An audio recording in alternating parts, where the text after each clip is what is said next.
Guyana has come in for commendation from the International Monetary Fund for its prudent fiscal management of the economy ahead of first oil.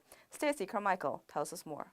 In a July 13 report titled IMF Executive Board concludes Article 4 consultation with Guyana, the organization said Guyana's restraint towards borrowing comes at a time when the country's medium-term prospects are very favorable.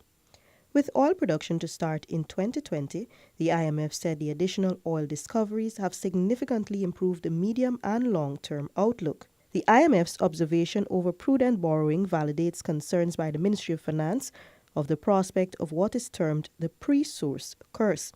This involves the unrealistic expectations over anticipated oil or commodity revenues, which can create, among other issues, immediate demands for increased public sector wages or spending on infrastructure. Economic growth is projected to be 3.4% in 2018, driven by continued strength in the construction and rice sectors and a recovery in gold mining. The IMF advises that Guyana relies as much as possible on multilateral development banks, including their non-concessional financing operations. Development of the domestic capital markets would provide a more stable source of financing and help meet the needs of domestic long-term institutional investors. The report recommended that private external borrowing should continue to be avoided and central bank financing should not be used at all.